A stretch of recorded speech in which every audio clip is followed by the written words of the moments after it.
चीज़ में फ़ायदे की होगी तो बच्चे उसको ले सकते हैं, उसको पढ़ सकते हैं, और जो चीज़ उनके फ़ायदे की नहीं होगी तो उसको छोड़ देंगे, लेकिन उसके पढ़ने में कोई ऐसा नुकसान। अगर सीख जाएंगे तो अच्छी बात है, नहीं सीखने तो नुकसान ही है, मतलब सीखनी चाहिए।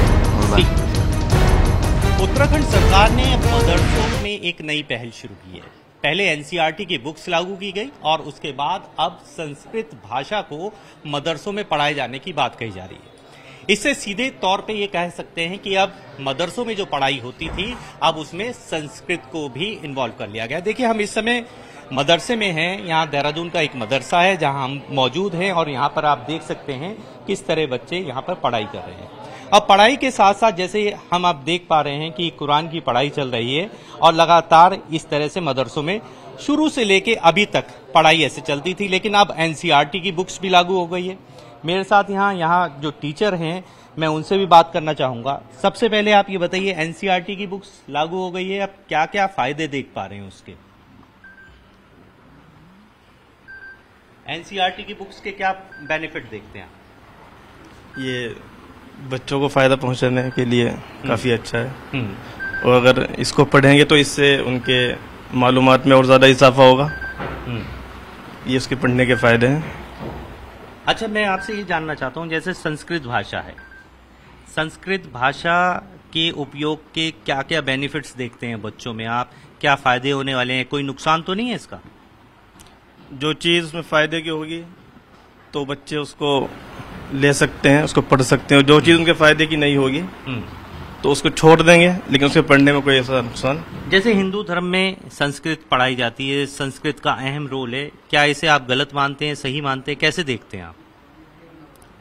संस्कृत लैंग्वेज के एतबार से कोई गलत तो हो नहीं सकती। अगर उसमें मालूमात के लिए अगर उसको पढ़ा जाए तो इसमें बच्चों को फ़ायदा पहुंचेगा, ये अच्छी बात है। ठीक, देखिए, ये लगातार हम बात कर रहे हैं और यहाँ पे संस्कृत को लेके उत्सुकता भी देखी जा रही है। बच्चों से बात कर लेते हैं, अभी टीचर से बात की हम लोगों ने, हम बच्चों से भी बात करेंगे। बेटा, सबसे पहले अपना नाम बताइए और संस्कृत जो भाषा है उसको लेकर कितने उत्सुकता है कि अब संस्कृत कुरान के साथ संस्कृत भी पढ़ाई जाएगी?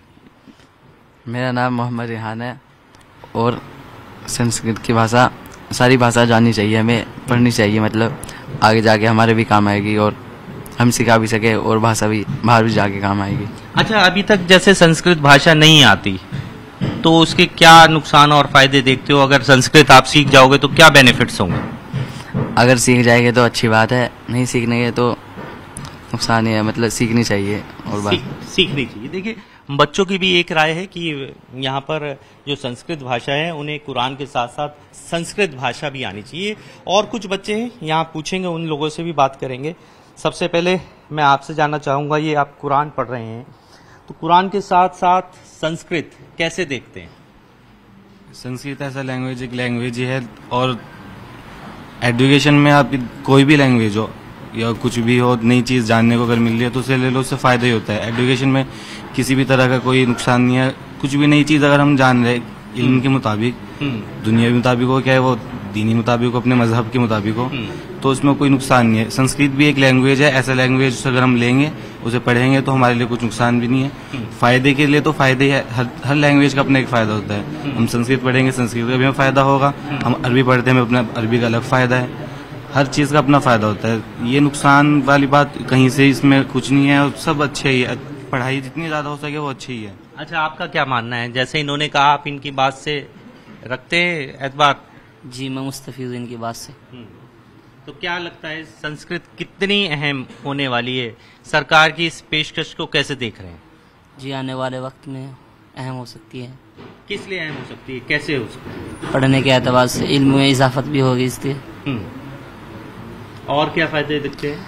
और मतलब कि आगे बढ़ के कोई आपको दिक्कत तो नहीं है संस्कृत जो पढ़ाई जाएगी? भाई, हमारे मदरसों में जब हम उर्दू पढ़ते हैं, अरबी पढ़ते हैं, तो इसके अलावा अगर हम कोई और लैंग्वेज पढ़ेंगे, आपको इससे कोई दिक्कत तो नहीं है? कोई दिक्कत नहीं है। कैसे देखते हैं? इसे हर एक नजर से देखते हैं, जैसे उर्दू को देखते हैं ऐसे दूसरी नजर से इसको देखते हैं। आपका क्या कहना है? जी ठीक है, हर लैंग्वेज सीखनी चाहिए। सीखनी चाहिए। क्या बेनिफिट आगे भविष्य में क्या देखते हैं? जैसे कुरान आती है, अरबी आती है, आपको इसके साथ संस्कृत आएगी तो कैसा लगेगा? जी वो लैंग्वेज है, उससे मुस्तकबिल में फायदा होगा, जरूरत होगी आने वाले मुस्तकबिल। जी देखिए, लगातार हम बात कर रहे हैं यहाँ पे संस्कृत के क्या बेनिफिट्स हैं। यहाँ पे मेरे साथ और भी हैं और मैं उनसे बात करना चाहूँगा कि आखिर संस्कृत भाषा जैसे मदरसों में पढ़ाई जा रही है, आप लगातार यहाँ पे बने हुए हैं, आपका क्या मानना है इस बात को लेके कि संस्कृत भाषा कितनी उपयोगी हो सकती है मदरसों में? इस पहल को कैसे देखते हैं? देखिए, संस्कृत एक सब्जेक्ट है और ये कोई नई चीज़ नहीं है, बल्कि जो अभी मदरसा बोर्ड के चेयरमैन साहब ने एक बात बोली है कि हम संस्कृत पढ़ाएंगे, संस्कृत तो पढ़ाई जा रही है। और मैं एक मैसेज देना चाहता हूँ सरकार को भी और चेयरमैन साहब को भी कि मुद्दे को उलझाना नहीं चाहिए। सबसे पहली बात यह है कि उत्तराखंड में जो मदरसा बोर्ड है इसकी समकक्षता नहीं है। बच्चे जो तालीम हासिल कर रहे हैं उस डिग्री की कोई वैल्यू नहीं, रद्दी है अदर इंस्टीट्यूट की नज़र में भी और सरकार की नज़र में भी। समकक्षता तो हो नहीं रही है। बात संस्कृत की कर रहे हैं, कौन मना कर रहा है? संस्कृत लैंग्वेज है। आप एक स्कूल के अंदर, एक मदरसे के अंदर बच्चे को जो पढ़ाएंगे बच्चा वो पढ़ेगा। और मैं नहीं मानता कि कोई भी मदरसे वाला, कोई भी उस्ताद, कोई भी टीचर कि संस्कृत को पढ़ाने से मना करेगा। अच्छा, मैं एक चीज़ बताना चाहता हूँ आपकी नॉलेज के लिए कि मैंने खुद संस्कृत पढ़ी है 8th क्लास तक, और हमारे इस इदारे के अंदर और स्कूल के अंदर भी हम लोग पढ़ाते हैं। हमारा अपना एक स्कूल भी है 10th क्लास तक, जिसमें माइनॉरिटी है टोटल बच्चे, 99% बच्चा मुस्लिम है।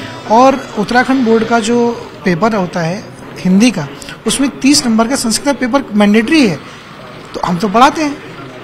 अच्छा, मेरा एक सवाल है, जैसे आपने संस्कृत के बारे में कहा, जैसे श्लोक पढ़ जाएंगे ओम भूर्भुवस्सुवः तत्सवितुर्वरेण्यम, तो इससे कोई दिक्कत, कोई परेशानी मदरसे के अंदर कैसे देखते हैं? देखिए, अब श्लोक की बात करिए ना। अब जैसे हमारे संस्कृत की बात है, हमने जैसे हमारे लप्पे आती दुआ है मदरसों में, जब सुबह होती है तो बच्चे असेंबली में लप्पे आती दुआ करते हैं, राष्ट्रीय गान भी होता है, सब चीज़ें होती है। अगर हम उसी चीज़ को संस्कृत में पढ़ेंगे तो लैंग्वेज को हमने उसमें चेंज कर दिया ना, तो ये तो एक ज़बरदस्ती का मेरे नज़र में कि अब मान लीजिए संस्कृत विद्यालय है, वो अपने श्लोक करते हैं, जैसे बच्चे आते हैं, मेरी जो पूरी स्कूलिंग है, आपको कोई दिक्कत नहीं है ना? कोई दिक्कत नहीं है, ये तो उलझाने वाली बातें हैं और उसके अलावा कुछ नहीं है। पेरेंट्स का क्या कहना है? यहाँ जो बच्चे तालीम हासिल कर रहे हैं उनके पेरेंट्स का क्या मानना है? पेरेंट्स का तो ये मानना होता है कि हमने बच्चा आपके हवाले कर दिया, और हर एक पेरेंट्स ये कहता है कि आप शिक्षा दे रहे हैं, आप शिक्षा किस सब्जेक्ट की दे रहे हैं, और कोई भी सब्जेक्ट, कोई भी चीज़, कोई भी धर्म हो, गलत शिक्षा नहीं देता है। ठीक है, देखिए ये थे हमारे साथ मुस्तकिम साहब, जिन्होंने बताया, शिक्षा के बारे में बताया। हम इस समय मदरसे में हैं और आपको दिखाया लगातार बच्चे किस हद तक संस्कृत को सीखने के भी तैयार हैं। किसी भी दीनी भाषा को वो गलत नहीं मानते हैं, उनका सीधे रूप से कहना है संस्कृत भी हम लोगों को आने वाले भविष्य के लिए आनी जरूरी है। कैमरामैन सोहन परमार के साथ अभिषेक सिन्हा, टाइम्स नाउ भारत, देहरादून।